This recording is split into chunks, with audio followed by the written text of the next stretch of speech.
번째 Q&A로 돌아온 소금탁입니다.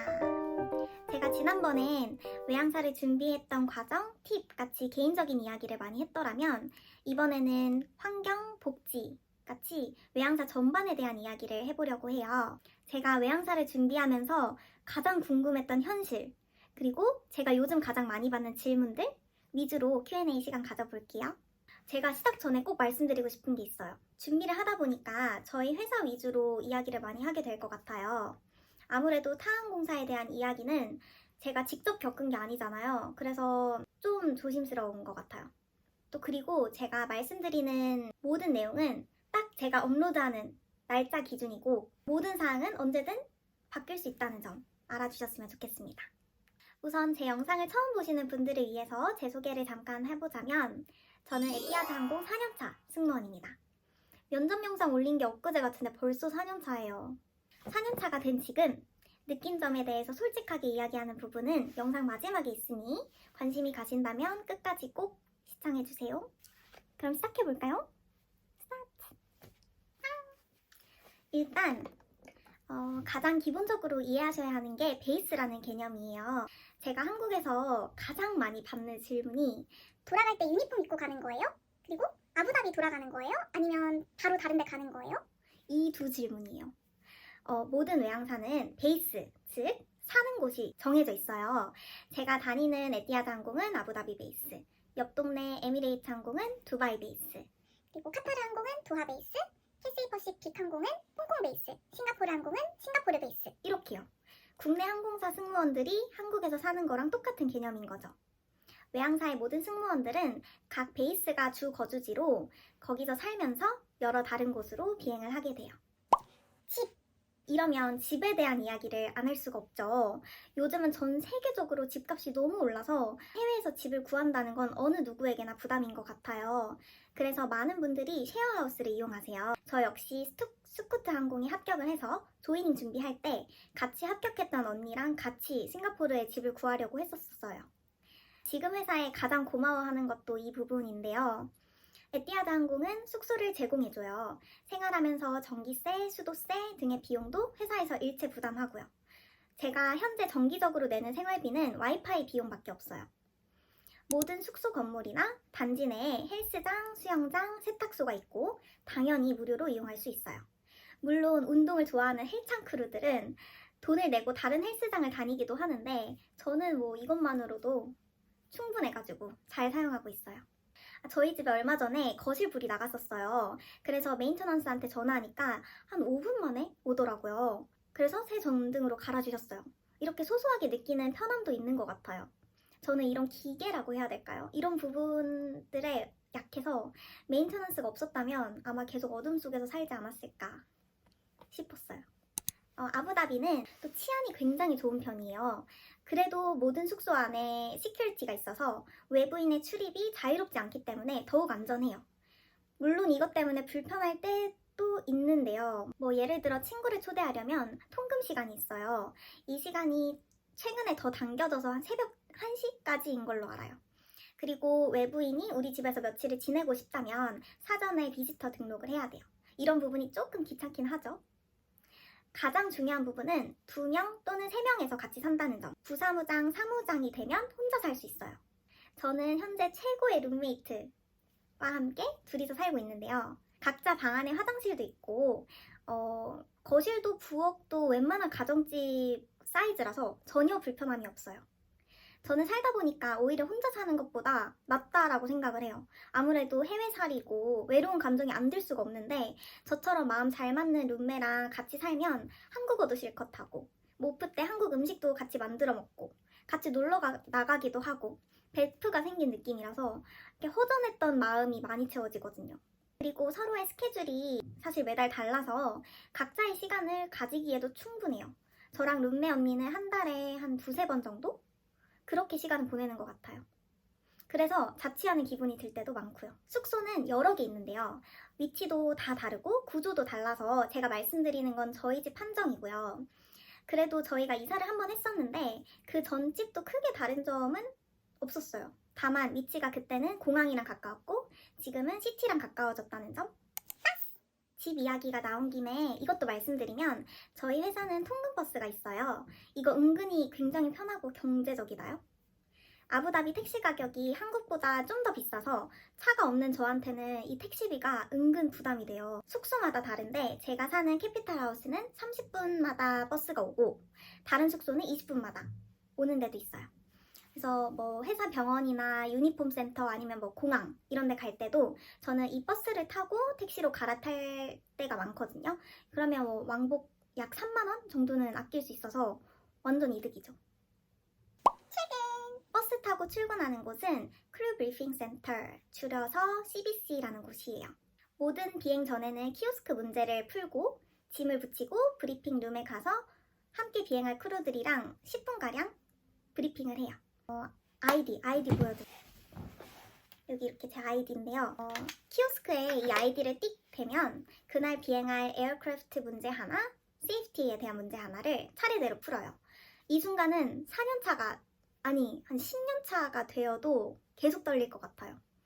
어떤 항공사는 브리핑 시간에 구두로 문제를 낸다고 하더라고요. 저는 이건 진짜 무서울 것 같아요. 안 해봤지만 키오스크 문제는 3개의 선택지가 있어서 모르면 찍기라도 할 수 있는데 이렇게 구두로 문제를 내면 아는 것도 제대로 대답 못할 것 같아서 문제를 어찌저찌 다 풀면 기계에서 배기지 택이 나와요. 이 부분은 제가 브이로그 인트로로도 한번 보여드렸었던 것 같아요. 징 하고 이렇게 택이 나오면 본인 캐리어에 붙여서 기계에 올리는 거죠. 그러면 짐 붙이는 것도 끝! 브리핑 시간까지 시간이 남았을 때는 크루들을 위한 휴게 공간을 이용해요. 여기서는 커피나 차를 마실 수 있어서 저는 보통 한 15분, 20분 정도 기다려야 될 때 와서 모카치노로 당 충전을 하죠. 미리 당 충전. quiet room이라는 이 공간은 말 그대로 조용히 누워서 쉴 수 있는 공간이에요. 보통 에어포트 스탠바이를 할 때 여기 와서 기다려요. 최근에 마사지 기계도 생겼던데 저는 한 번도 사용해 본 적은 없어요. 레이오버 비행 때 크루들이 묵는 호텔은 모두 1인 1실이에요. 취향지에 따라서 조식이 무료거나 크루 라운지가 있는 곳이 있고요. 룸 서비스 시키면 크루 할인도 있어요. 보통 호텔에 짐이랑 수영장 있으니까 레이오버 가면 호텔콕 하는 크루들이 많아요. 그리고 저도 그런 편이고. 일하는 환경. 에티하드 포함한 대부분의 외항사는 팀 비행이 아니에요. 즉 비행마다 함께 일하는 크루들이 바뀐다는 거죠. 그렇다고 해도 같은 기종이나 뭐 같은 국적의 크루들끼리는 서로 어느 정도는 알고 있는 편이에요. 이거는 회사 규모에 따라 다른 거라서 예전에 타 항공사 전직분 말로는 본인은 10년 비행할 동안 같은 크루를 마주친 게 채 10명도 안 된다고 하더라고요. 에티하드는 그 정도는 아니고요. 저는 A380 자격증이 있는데 A380 기종으로 비행을 하면 보통 크루들이 한 25명 정도 되거든요. 한 비행에.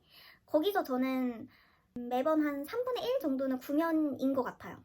일 환경 자체는 굉장히 화목한 편인 것 같아요. 본인의 담당 업무가 아니더라도 서로 도와주고 서비스가 끝난 시간은 또 자유시간처럼 사담을 나누거나 그렇게 즐기기도 하거든요.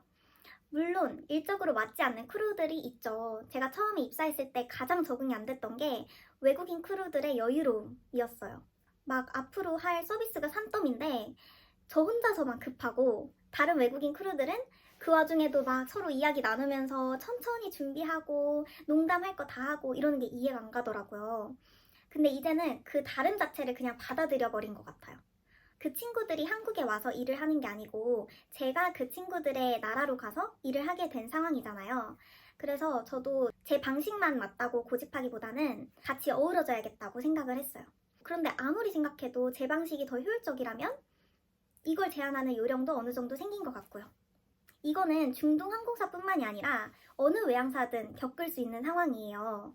아무래도 외국 회사에서 외국인들이랑 일을 하는 건 한국인의 마인드만 가지고는 언젠가는 당연히 마찰이 생기거든요. 이것도 저는 직접 이렇게 부딪혀 봐야 된다고 생각을 해요. 내가 앞으로 어떤 태도로, 어떤 방식으로 접근해야 할지 부딪혀 봐야 다 정할 수 있는 거니까. 제가 생각하는 외항사의 장점은 영어로 대화한다는 거거든요. 영어 덕분에 서로를 직급이 아닌 이름으로 부르니까 자연스럽게 일하는 환경도 친근해지고 벽이 있기는 하지만 얇은 느낌? 리포팅. 에티하드 크루들끼리는 리포트하는 문화 같은 건 없어요. 제가 주변에서 본 리포팅했던 사례들은 정말 그럴만했다 라고 생각할 만한 사건들이어서 정말 부당하게 취급을 받았다면 리포팅 할 수 있죠, 당연히. 근데 이제 같은 크루들끼리 스파이 마냥 서로의 행실을 이렇게 지켜보다가 잘못한 거 있으면 리포팅하는 그런 분위기는 절대 아니에요. 오히려 서로의 잘못을 커버해주는 분위기인 것 같아요. 회사 차원에서도 세이프티 관련된 심각한 문제가 아니라면 웬만해서는 그냥 경고해서 넘어가고요. 그렇다고 해서 너무 루즈한 분위기는 또 아니에요. 워닝이나 파일노트 이런 경고들이 쌓이면 승진에 어려움이 생기거나 보너스를 못 받을 수도 있거든요. 엄청 중요하잖아요. 보너스. 그래서 각자 알아서 본인의 프로파일을 걱정하고 관리하는 정도? 그 정도인 것 같아요. 트래블. 사실 외항사의 꽃은 스텝 트래블 복지가 아닐까 하는데요. 어떻게 생각하시나요? 그쵸? 그 중에서도 저는 개인적으로 에티하드 항공의 스텝 트래블 복지가 거의 최고라고 자부할 수 있거든요.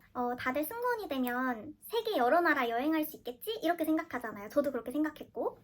근데 제가 비행을 하다 보니까 레이오버를 여행으로 칠 순 없더라고요. 아무리 그 나라에 머무는 시간이 막 길어서 3일, 4일 이렇게 된다고 하더라도 여행하는 것만큼 이렇게 자유롭게 다니기에는 한계가 있고요. 일로서 온 거고 또 일하면서 돌아가야 되잖아요. 그래서 체력 조절도 신경 써야 돼서 심리적으로 그렇게 편하지가 않아요, 사실. 그래서 이제 데이오프나 휴가 때 여행을 많이 가려고 하는데요. 이때 사용하는 비행기 티켓 복지를 바로 스텝 트래블이라고 해요. 항공사마다 스텝 트래블 복지는 천차만별이에요. 이 부분에서 타 항공사랑 비교를 했을 때 에티하드 항공의 가장 큰 장점은 아무래도 비즈니스를 탈 수 있다는 점. 최근에 정책이 좀 바뀌어서 그전에는 비즈니스 클래스를 친구들도 이용 가능했었는데 현재는 본인, 부모님, 그리고 배우자까지 가능해요. 스태프 티켓은 크게 90% 할인, 50% 할인으로 나뉘어요. 90% 할인은 스탠바이 티켓이에요. 그래서 비행기에 남는 자리가 있으면 비행기 티켓을 받게 되는 거고 50% 할인은 컨펌 티켓으로 말 그대로 확정 티켓이에요. 일반 승객들처럼 체크인하고 바로 티켓을 받을 수 있는. 어떤 기장님께서는 본인은 50% 할인 티켓만 사용한다고 하시더라고요. 아무래도 가족여행과 같이 꼭 받아야 하는 티켓은 이 방법이 훨씬 안전하긴 하죠. 그래도 저는 90% 할인의 유혹을 아직까지 놓지를 못하겠어요. 그래서 확정 티켓을 한 번도 사용해 본 적은 없습니다. 애니얼 티켓이라는 것도 있어요. 이거는 확정 티켓이고 본인만 쓸 수 있고 공짜 티켓. 차익을 내면 비즈니스로 업그레이드도 할 수 있고요. 사실 지금 시기가 한국인들의 여행 성수기예요. 그래서 인천 비행이 만석일 때가 정말 많거든요. 이럴 때 저희 회사는 승무원 본인이라면 점프시트에 탈 수 있어요. 점프시트는 승무원이 비행할 때 타는 의자 한 번쯤 보신 적이 있으실 텐데 그 자리를 말해요. 보통 비행기마다 적어도 한 2자리 정도는 남거든요. 그 점프시트이. 거기에 이제 탈 수 있는 거죠. 이렇게 로드가 간당간당할 때 아껴놨던 애니얼 티켓을 쓰기도 해요. 그러면 높은 확률로 티켓을 받게 되니까 저희한테는 이게 약간 비장의 무기 느낌인 거죠. 그리고 제드 티켓도 있어요. 이거는 저희 항공사 말고 타 항공사를 이용할 수 있는 티켓이에요. 제가 최근에 올렸던 케이프타운 영상 혹시 보셨나요? 갈 때 제가 말로만 듣던 카타르 항공의 비즈니스를 이용했었거든요. 그러면서 이제 간만에 애사심을 좀 충전을 했었죠. 요즘처럼 인천 비행이 만석일 경우에는 대한항공이나 에미레이트를 이용하기도 하고요. 엄마랑 시드니 여행 갈 때 퀀타스 항공 그리고 제스트 항공 이용한 적이 있었어요. 이렇게 타 항공사 티켓도 할인된 가격으로 이용할 수 있어서 여행지 선택도 더 많아질 수 있는 것 같아요. 저희는 휴가가 1년에 30일이에요. 회사마다 다르겠지만 저희는 5일 또는 6일 단위로 나누어서 신청을 해요. 예를 들어서 올해는 5일 단위로 신청을 해야 된다 라고 하면 5일, 10일, 15일 이렇게 알아서 나누는 거죠. 저는 올해는 5, 5, 10, 10 이렇게 나누었는데 어떤 크루들은 30일을 몰아쓰기도 하더라고요. 이거는 본인 원하는 대로. 모든 휴가는 적용되는 해의 전해, 직전 해에 신청하고 정해져요. 신청한다고 해서 그대로 휴가가 나오는 게 보장되는 건 아니지만 저는 지금까지 신청한 대로 다 받았었고요. 혹시라도 못 받더라도 단톡방에서 이제 크루들끼리 리브 수업도 활발히 하거든요. 그때 이제 곧잘 원하는 대로 만드는 것 같아요. 수업? 수업은 말 그대로 크루들끼리 스케줄을 바꾸는 시스템이에요. 뭐 서로의 비행이나 데이 오프 혹은 리브 중 원하는 게 있으면 바꾸는 거죠, 서로. 저는 이 수업 시스템을 활발하게 이용하려는 편인데 뭐 10개의 메일을 보내면 9개 정도는 거절되긴 하거든요. 아무래도 수업하려면 서로 가지고 있는 기종, 그리고 비자 등 여러 가지가 맞아야 하는데 생각보다 그게 다 맞기가 쉽지가 않아요. 그래도 저는 꾸준히 수업을 시도해서 뭐 5일 오프를 만든 적도 있었고 원하는 비행을 가지게 된 적도 있었죠. 한국 얼마나 자주 갈 수 있나요? 이거에 대한 질문이 가장 많았어요, 사실. 저희 항공사의 스케줄부터 말씀드려야 될 것 같은데 스케줄이 보통 비행 2-3개를 연달아서 하고 그 다음에 이틀, 3일, 많으면 4, 5일까지 쉬는 것 같아요. 사실 5일까지는 잘 안 나오고. 저는 한국을 틈만 나면 가는 편이라서 뭐 3일 오프만 돼도 한국 가거든요. 이렇게 가려는 마음만 먹으면 한 달에 2번은 갈 수 있어요. 사실 이렇게 가는 게 굉장히 피곤한 일이거든요. 그래서 휴가 때만 한국 가시는 분들도 있어요. 이렇게 오프 때 가는 방법 말고 인천 비행 오퍼레이팅으로 갈 수도 있어요. 이거는 일을 하면서 가고 레이오버 시간 동안 한국을 즐기는 방법인 거죠. 저희가 항상 스케줄을 받기 전에 1부터 10까지 원하는 비행을 리퀘스트 할 수가 있어요. 인천 비행을 매달 받으시는 분들을 보면은 그분들은 항상 그렇게 리퀘스트를 해서 받으시더라고요. 저는 오프 때 한국을 가는 게 마음적으로도 편하고 체력적으로도 훨씬 나은 것 같아서 인천 비행 리퀘스트는 잘 하지는 않아요. 근데 이렇게 안 하면 비행을 못 받는다고 생각하시면 돼요. 만약에 비행이 안 나왔다. 근데 인천 비행은 꼭 가고 싶다 하면 아까 말씀드렸던 수업 시스템을 이용하는 거죠. 어쨌든 이 질문에 대한 답은 마음먹기에 따라 달렸지만 저는 한 달에 1-2번 갑니다.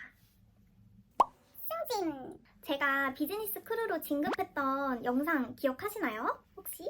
그 영상을 보고 에티하드 프로모션에 대해서 궁금해 해주시는 분들이 많았어요.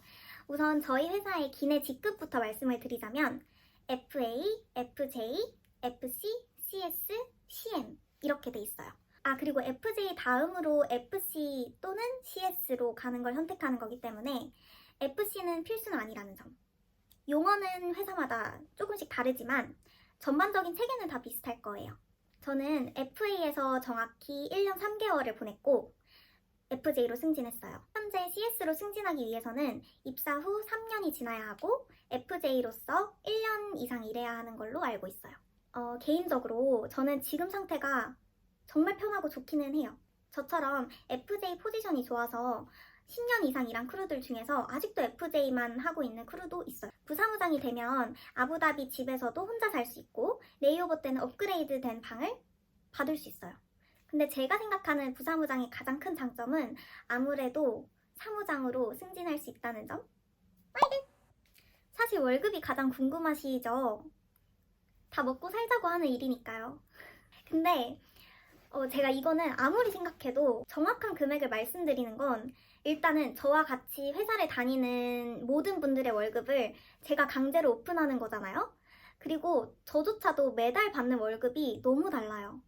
아무래도 승무원은 이제 고정된 월급이 아니고 스케줄에 따른 비행시간 그리고 체류시간 등으로 월급이 계산되기 때문에 제가 어디를 갔는지 그리고 비행 몇 시간 했는지에 따라서 달마다 받는 금액이 너무 달라져요. 저도 한때 이거를 비교하고 싶어서 다른 외항사 분들한테 많이 물어봤었거든요. 비교해본 결과 중동 3사라고 보통 하잖아요. 그 3사는 그래도 얼추 비슷하지 않나. 당연히 개인차가 있지만 이것 때문에 이직을 생각할 정도는 아니다.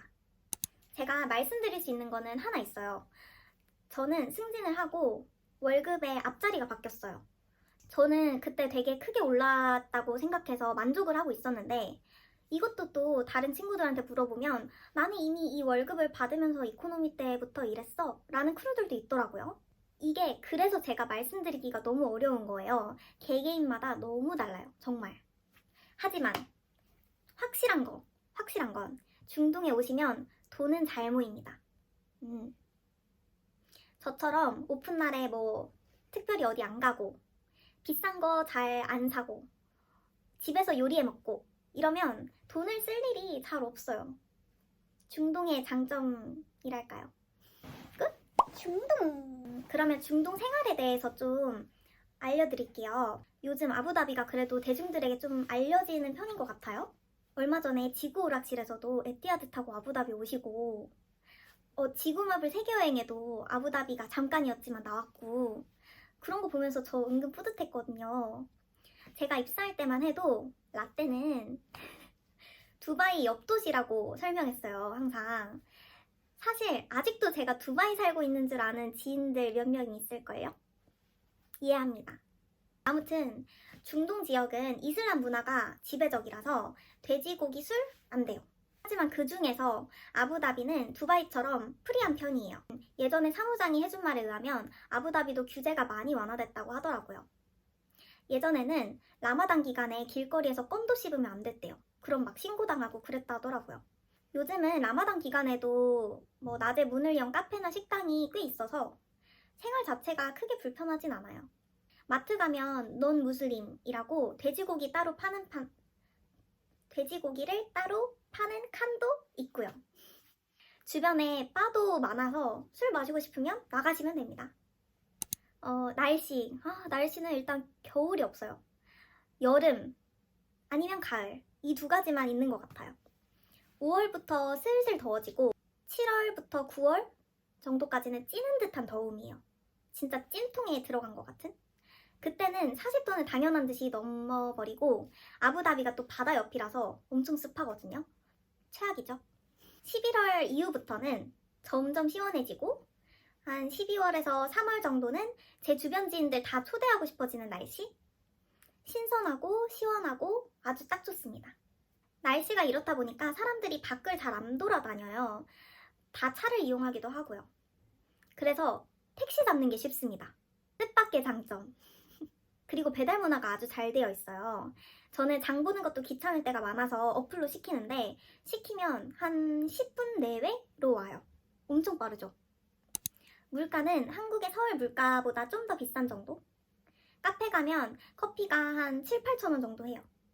당연히 한식당도 어느 외국처럼 비싸고요. 중동 항공사라서 특별한 점은 당연한 거지만 기내식에 돼지가 나오지 않아요. 비행기에 프레이어 매트랑 기도하는 공간이 있어요. 기도하고 싶다는 승객이 있으면 지정된 공간으로 안내해드리고 프레이어 매트 드리고 기도 방향 안내해드리고 그게 스크린에 다 나와 있거든요. 기도 방향 안내해드리고 그리고 커튼 쳐드려요. 신기하죠? 그리고 특별식이 되게 많아요. 베지테리언 밀, 글루텐 프리 밀, 힌두 밀 등 특별식 종류가 정말 많은데 아무래도 아랍인, 인도인 승객분들이 많다 보니까 신청하는 분들이 정말 많은 것 같아요. 승객분들이 기내식 서비스 중에 가장 많이 물어보는 게 Is this halal? 이거든요. 이게 이슬람법상 먹을 수 있는 음식이냐? 라는 질문이에요. 당연히 기내 모든 음식은 할랄이고요. 여러분, 목표하는 외항사를 정하실 때 유니폼도 중요하고 월급도 중요하고 사는 데도 중요하고 다 중요하잖아요. 근데 제가 지금까지 말씀드린 복지 관련된 부분도 잘 알아보셨으면 좋겠어요. 모든 외항사가 장단점이 있고 말씀드렸듯이 내가 사는 베이스가 바뀌는 문제인 거잖아요. 그래서 회사에게서 어떤 도움을 받을 수 있는지에 대한 것이 어떻게 보면 가장 중요한 부분이 아닐까? 라고 생각해요. 4년차가 된 지금까지 이 직업과 회사에 대한 만족도를 먼저 말씀드리자면 저는 한 90% 만족? 앞서 소개한 회사 자체의 장점도 크고 마음만 먹으면 한국을 자주 갈 수 있다는 게 좋은 것 같고요. 이 직업도 너무 재밌고 아무리 이 일을 10년, 20년 해도 그만둔다는 건 언제나 아쉬울 것 같아요. 네, 나머지 10%가 아쉬운 이유는 아무래도 한국 베이스가 아니라는 점. 제가 항상 생각하는 게 에티하드 항공이 한국 베이스가 있었으면 평생 직장이었을 텐데 이런 생각을 진짜 많이 해요. 사실 제가 오늘 말씀드린 내용은 외항사 희망편? 느낌일 수도 있어요. 분명 외항사 승무원이 되고 나서 후회하시는 분들, 불만 있으신 분들도 계시거든요. 저는 성격 자체가 일단 선택을 했잖아요. 그러면 좋은 점을 더 많이 보려고 하는 편이라서 저의 시선이 다는 아니라는 점 알아주셨으면 좋겠어요. 그래도 저처럼 사소한 거 잘 까먹고 스트레스 잘 안 받고 당장의 즐거움으로 사시는 분이라면 분명히 이 일 좋아하실 거예요. 그리고 사실 세상에 완벽한 일이 어디 있겠어요. 단점보다 장점이 많으면 그 자체만으로 충분히 좋은 선택이라고 생각해요. 그렇다고 제가 막 고민 없이 살고 그러진 않아요. 솔직하게 저의 요즘 고민을 공유해보자면 이제는 살 곳을 정해야 될 것 같은 생각이 들어요. 아부다비 계속 있을 거라면 승진을 목표로 하고, 한국에 살고 싶다면 한국 회사로의 이직을 준비해야 하고, 또 다른 나라에서 살고 싶다면 어쨌든 거기서 무엇 할지 정해야 하는데, 사실 지금은 한국에서 살고 싶은 마음이 가장 커요. 그러면 또 세 가지 선택지가 있거든요. 제 첫 영상을 보신 분들은 아시겠지만 원래는 유아 임용 시험을 치려고 했었어요, 계속. 그러다가 갑자기 승무원으로 진로를 틀었던 건데 아무래도 전공이 유아교육이니까 유치원 취업을 하거나 유아 임용을 볼지, 아니면 한국항공사로 이직을 할지, 아니면 아예 다른 분야의 회사로 취업을 할지. 사실 이건 제 나이대 또는 저와 비슷한 연차의 분들이 모두 하는 고민일 것 같아요. 요즘 저는 이 고민을 언제 어디서나 달고 살아서 머릿속에 심심한 날이 없어요. 과연 제가 어떤 결정을 내릴지 저도 너무 궁금해요. 응원하는 마음으로 앞으로 영상도 봐주시면 정말 감사하겠습니다. 오늘 영상도 봐주셔서 감사하고 항상 건강하세요, 여러분. 안녕.